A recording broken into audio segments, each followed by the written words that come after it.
예수님께서 나사로를 살리셨습니다. 그것을 예수님만 본 것이 아니고 가족들만 본 것이 아니라 45절에 보니까 마리아에게 와서 나사로의 죽음을 함께 슬퍼하던 우리 이렇게 조문객들도 여러 사람들도 슬픔을 위로하기 위해 왔던 많은 유대인들도 그걸 보았습니다.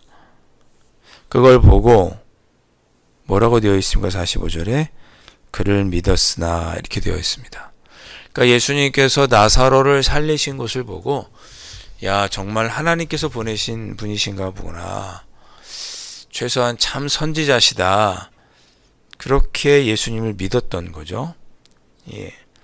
예수님께서 나사로를 살리실 때 하나님께 기도하셨죠. 하나님, 내가 간구하는 것은 이 일로 말미암아 사람들이 하나님을 믿게 하기 위함입니다. 라고 말하시면서 나사로를 살리셨습니다. 바로 이제 그 기도의 응답이 된 거죠. 예수님께서 나사로를 살리심으로 나사로가 살아나는 걸 보고 그걸 본 사람들 중에 많은 유대인들이 예수님을 메시아로 또 하나님의 자녀로 아들로 또 참 선지자로 믿게 되었습니다. 그런데 그 중에 어떤 사람들은 이 일을 바리새인들에게 가서 고자질을 했습니다. 보고를 한 것인지 46절에 바리새인들에게 가서 예수께서 하신 일을 알려주었습니다. 지금 예수가 이런 일을 해서 지금 많은 사람들이 예수를 믿고 있다고 이런 이야기를 한 거죠. 그랬더니 자 보세요. 어처구니 없는 일이 일어나죠. 47절에 이에 대제사장들과 바리새인들이 공회를 모으고 이르되, 공회는 가장 큰 회의를 말합니다. 회의를 소집합니다. 그리고 서로 나누는 주제가 무엇입니까? 이 사람이 많은 표적을 행하니 우리가 어떻게 하겠느냐 이렇게 말합니다. 이 사람이 자꾸만 표적을 행해서 그 예수를 정말 하나님의 사람이라고 참 선지자라고 믿는 사람들이 많아지고 있는데 이걸 어떡하죠? 라고 지금 주제가 그렇게 된 거죠. 참 어처구니가 없죠? 죽은 자를 예수님께서 살리시는 걸 봤으면 적어도 이분은 참 선지자인가 보다 이렇게 이해하고 받아들여야 정상 아닐까요? 성경을 너무나 잘 알고 있는 대제사장 바리새인들이라면 예수님께서 행하시는 일을 보고 적어도 하나님께서 보낸 사람이라고는 믿어야죠. 우리 실로암 연못에서 예수님께서 눈먼 맹인을 고치실 때 바리새인들이 그랬잖아요. 하나님께로부터 온 사람이 아니면 이러한 일을 행할 수 없다. 그렇게 말했단 말이에요. 자기들이 그렇게 얘기했는데 예수님께서 사람의 눈을 뜬 정도가 아니라 죽은 자를 살리셨으면 정말 이분은 하나님께로부터 온 사람이구나 이렇게 반응하고 그래야겠죠. 예수님 말씀이 헛것이 아니고 참 하나님 말씀인가 보다. 이 이상 어떤 표적을 예수님께서 보여주셔야 됩니까? 죽은 사람을 살리는 것보다 더 큰 이적이 어디 있어요. 그런데 바리새인들은 모두 거부하는 거죠. 오히려 예수님을 죽이려고 합니다. 저는 이해할 수가 없습니다. 왜 이렇게까지 바리새인들이 예수님을 대적할까? 기적을 한두 가지 보여주신 것도 아닌데 왜 이렇게까지 예수님을 대적하는가? 48절 그래서 뭐라고 말합니까? 이대로 두면 모든 사람이 그를 믿을 것이요. 이대로 두면 우리가 설 자리가 없어질 것 같습니다. 다 예수님을 믿을 것 같습니다. 다 그에게 가서 말씀을 듣고 죄사함을 받고 그럴 것 같습니다. 이런 표현이 그들의 속마음인 거죠. 자신이 할 수 있는 것들을 예수님에게 다 뺏긴다고 생각하는 그런 마음인 거죠. 여러분 만약에 이 땅에 예수님이 2025년에 오셨다고 하시죠. 그래서 많은 사람들이 예수님을 따르게 되면 이 땅에 어쩌면 교회가 없어질지도 모르죠. 예수님에게 여러분들 다 예수님께 갈 거 아니에요. 우리 그럼 강남제일교회 없어질 거 아니에요. 그 괜찮은 거 아닌가요? 다 여러분이 예수님께 가는데 제가 우리 강남제일교회 성도님들이 다 예수님에게 가니까 그 예수님을 어떻게 하지? 다리를 물어드릴까? 손을 물어드릴까? 그렇게 생각하는 것과 똑같은 거예요. 다 그 사람에게 갈 것 같으니 예수님을 어떻게 처리하자는 거죠.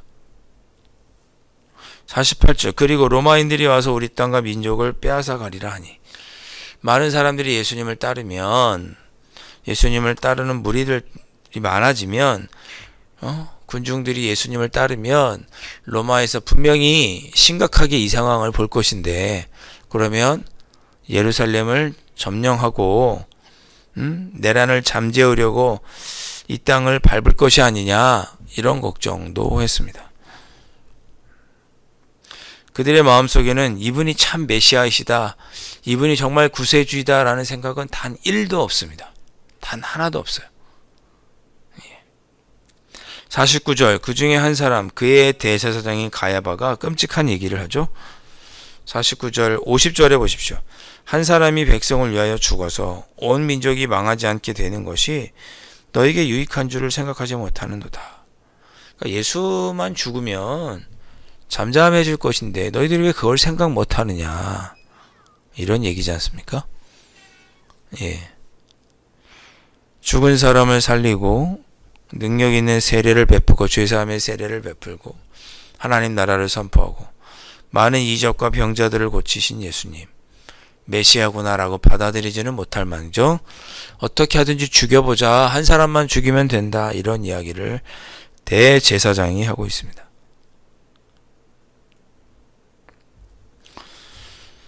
여러분, 이런 일이 우리 안에도 결코 있어서는 안 됩니다. 제가 지난 금요일에도 말씀드렸고 주일 오후에도 말씀드렸죠. 우리가 하나님보다 앞설 수는 없습니다. 우리가 하는 일이 하나님의 뜻이 아닌 다른 것이 되어서는 안 됩니다. 여러분의 하루하루의 삶이 예수님보다 앞서서는 안 됩니다. 여러분이 생각하는 일에 예수님이 걸림돌이 된다고 생각하시면 안 됩니다. 내가 이 일도 하고 싶고 저 일도 하고 싶은데 예수님의 말씀이 자꾸만 내가 걸리네 마음에, 잘 될 수가 없습니다. 여러분, 그런 사람은 적어도 신앙적으로는 잘못된 것입니다. 51절 이 말은 스스로 함이 아니요 그의 대제사장이므로 예수께서 그 민족을 위하시고 또 그 민족만 위할 뿐 아니라 흩어진 하나님의 자녀를 모아 하나가 되게 하기 위하여 죽으실 것을 미리 말함이라라. 대제사장 가야바가 예수님을 믿어서 그분이 죽음으로 우리의 메시아가 되어야 될 거다 이런 생각을 한 게 아닙니다. 여러분, 가룟 유다가 예수님을 은 30에 팔았죠. 그 판 일이 매우 잘못된 일이지만 그러나 하나님은 그 일을 통해서도 역사하셨죠. 예수님이 가룟 유다에게 의해서 팔리지 않았으면 십자가에 로마 병정들에게 붙잡혀서 십자가에 매달릴 그 일이 수월하게 되지 않았을 수도 있죠. 예. 그와 같이 이 대제사장 가야바는 악한 말로 예수님을 죽여야 된다 이렇게 말했지만 하나님은 그 일을 선하게 사용하셔서 예수님이 결국은 그들의 손에 죽음으로 온 인류를 구원하는 일을 하실 수 있게 하셨다, 그런 뜻입니다. 53절 이날부터 그들이 본격적으로 예수님을 죽이려고 모의합니다. 그래서 예수님께서 54절에 유대인 가운데 드러나지 아니하시고 숨어 다니셨습니다. 에브라임이라는 동네에 가서 피해 계셨고, 빈들 가까운 곳, 사람이 잘 찾지 않는 곳에 가 계셨습니다. 왜? 아직은 예수님이 죽을 때가 아니셨어요. 55절 유대인의 유월절이 가까웠습니다. 또 새로운 명절이 다가왔는데 유월절이 가까이 왔습니다. 이때는 이스라엘에 있는 모든 남자들, 12세 이상의 모든 남자들이 유월절에는 예루살렘에 올라가서 하나님께 예배를 드려야 했습니다. 제사를 드려야 했죠. 그러니 분명히 예수도 이때는 올 거라고 생각을 했습니다. 가야바와 그 무리들이 이때는 분명히 예수가 올 것이다.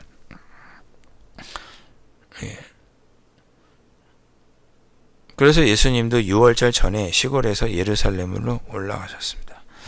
시골에서 예루살렘으로 올라가던 중에 많은 사람들이 그때 당시에 생각하고 있던 거죠. 분명히 예수도 올 것이다. 예수도 올 것이다. 서로 얼굴을 아느냐?